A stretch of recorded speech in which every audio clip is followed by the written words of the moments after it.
नमस्कार, मैं एस्ट्रोलॉजर और टैरो कार्ड रीडर नीलम। ब्रह्मांड भगवान की शक्ति द्वारा ही चलता है। ग्रह उनका ही प्रतिरूप माने जाते हैं। हमारा जीवन सुखमय होगा, कष्टकारी होगा, कितना जतन हमें अपने जीवन में करना पड़ेगा, कितनी सफलताएं हमें अपने जीवन में मिलेंगे, ये सब ग्रहों की स्थिति, उनकी परिस्थिति द्वारा, उनकी दशा द्वारा, उनके गोचर द्वारा निर्धारित किया जाता है। हर ग्रह का हमारे ऊपर, हर ग्रह के गोचर का हमारे जीवन पर बहुत खास प्रभाव पड़ता है।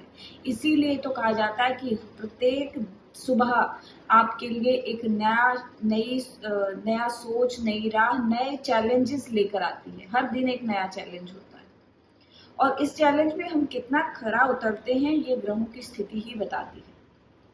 1 जून को कालपुरुष कुंडली के सबसे प्रथम ग्रह के स्वामी, सबसे प्रथम घर के स्वामी जो है मंगल ग्रह का गोचर होने जा रहा है। मंगल का गोचर 1 जून को दोपहर 3 बजे के करीब होगा और मंगल का एरीज में राशि परिवर्तन यानी कि मेष राशि में इनका जब गोचर होगा तो इसे रोचक योग कहा जाता है। इस योग का निर्माण बना रहे हैं मंगल महाराज और इनका ये राशि परिवर्तन आम जनमानस पर कितना प्रभाव डालेगा, इस पर चर्चा करेंगे।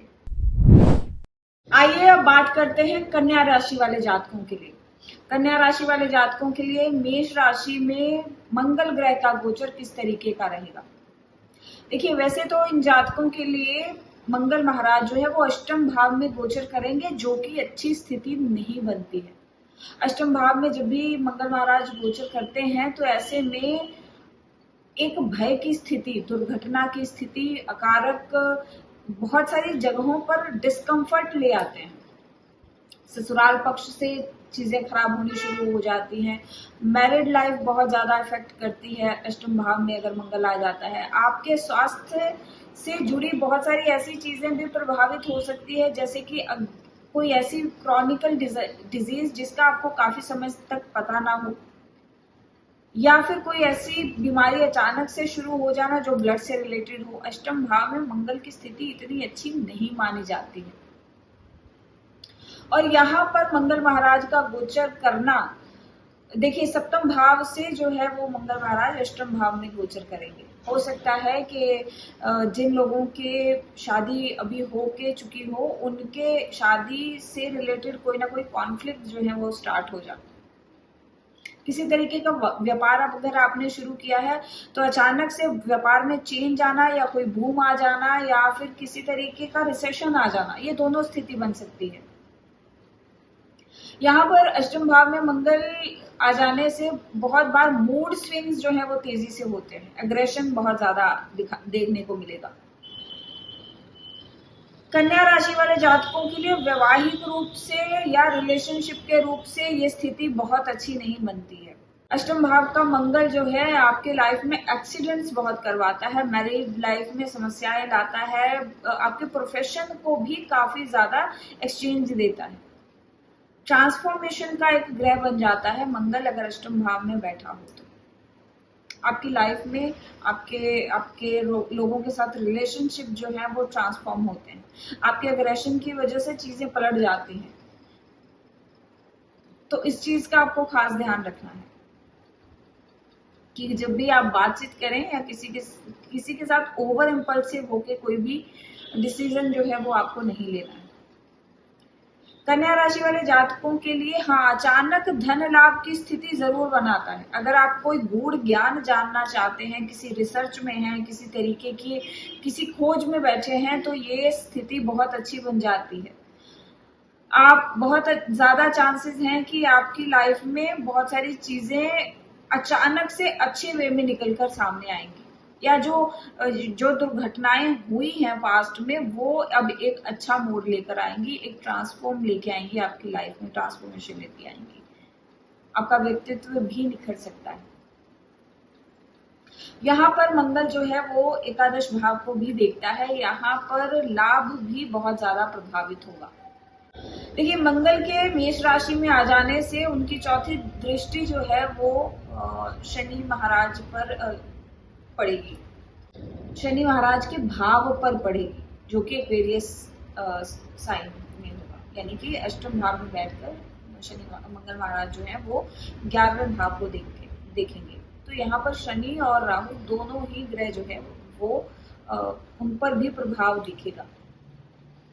तो हो सकता है आपके प्रोफेशन में चेंज आए, आपकी जो प्लानिंग्स हैं वो थोड़ी सी डिफॉर्म हो, प्लानिंग्स में चेंज हो।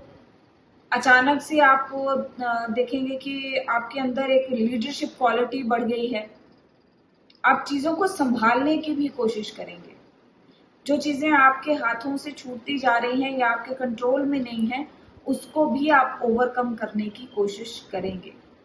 यहाँ पर ये स्थिति जो है वो स्वास्थ्य के लिहाज से बहुत अच्छी नहीं है। आप ससुराल पक्ष में किसी खास का या हो सकता है सास ससुर में से किसी के स्वास्थ्य पर भी ज्यादा प्रभाव देखने को आपको मिलेगा।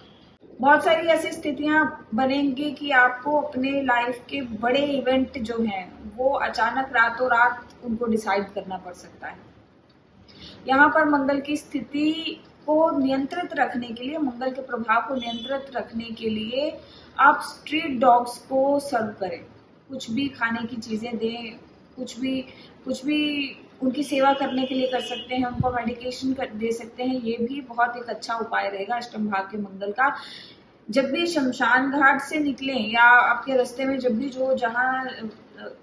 जो क्रिमिनेशन ग्राउंड है तब वो स्थल पड़ता है, तो वहां पर नमस्कार करके निकले। अष्टम भाव में मंगल की स्थिति, अब मान लीजिए अब ये एक ऐसी स्थिति बन गई है कि आपके मांगलिक कार्यों का ग्रह जो है वो अष्टम भाव में आके विराजित हो गया, जहां पर सब कुछ छोड़ना पड़ता है, त्यागना पड़ता है, जहां पर चीजें आके डिके हो जाती हैं। तो अब यहाँ की स्थिति को बैलेंस करने के लिए आपको अपने गुस्से को, एग्रेशन को त्यागना पड़ेगा। अपने इम्पल्सिव नेचर को अगर आप ओवरकम कर लेंगे तो ये स्थिति बहुत अच्छी बन जाएगी। दीर्घायु भी बनाता है ये योग, जब भी मंगल जो है अष्टम भाव में इस राशि में आकर बैठ जाते हैं। तो बहुत सारा समय, टाइम पीरियड ऐसा आएगा कि जब अब आपके अंदर सुसाइडल टेंडेंसी बढ़ेंगी, लेकिन ये मंगल जो है अगर अच्छी कंडीशन में है तो इस टेंडेंसी को कंट्रोल कर लेगा।